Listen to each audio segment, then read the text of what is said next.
But now you're here to finish us off for good. Salut, c'est Joker. Salut, c'est Decade. On vient de voir La Planète des Singes Suprématie et on vous dit ce qu'on en a pensé en 5 points. Point numéro 1, les effets spéciaux.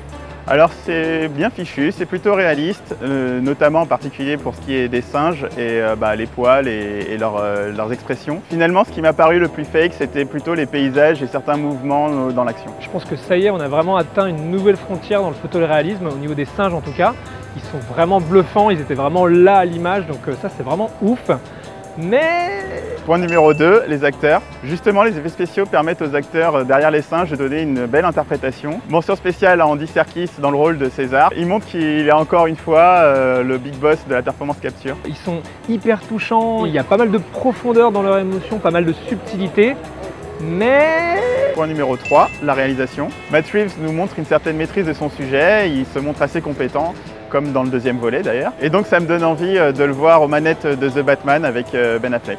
On a droit à une exécution du film impeccable, élégante, vraiment épique et hyper soignée. Mais... Point numéro 4, la musique. Michael Giacchino nous signe une partition assez emballante, plutôt catchy, même s'il a tendance à aller un peu trop dans le mélo à certains moments. Comme d'habitude avec Giacchino, on retrouve là une partition très sympa, bon pas à la hauteur des grands maîtres de la musique de film, mais ça fait vraiment hyper plaisir de retrouver enfin un petit peu de mélodie au cinéma. Mais... Point numéro 5, on y vient, l'écriture. 2h20 de larmes, de sang, de sueur, de colère, de déprime, de gris, de misérabilisme. C'est saccadé, c'est trop forcé, c'est prévisible, ça manque de fluidité.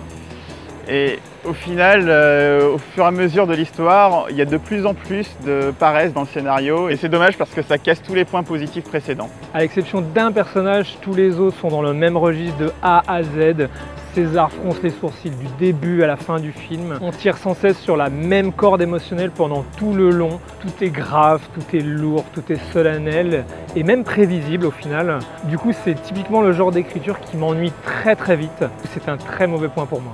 En conclusion, un film plutôt bien réalisé, plutôt bien fait, un divertissement sympa, mais les choix d'écriture m'ont gâché mon plaisir et du coup je lui mets la note de 6 sur 10. C'est vraiment hyper dommage. Il y a vraiment tous les ingrédients pour faire un très grand film de divertissement épique, mais cette absolue redondance dans le ton m'a rendu vraiment l'expérience du film totalement ennuyeuse et monotone. Du coup, le film mérite probablement plus, mais moi je l'ai ressenti comme un 6 sur 10.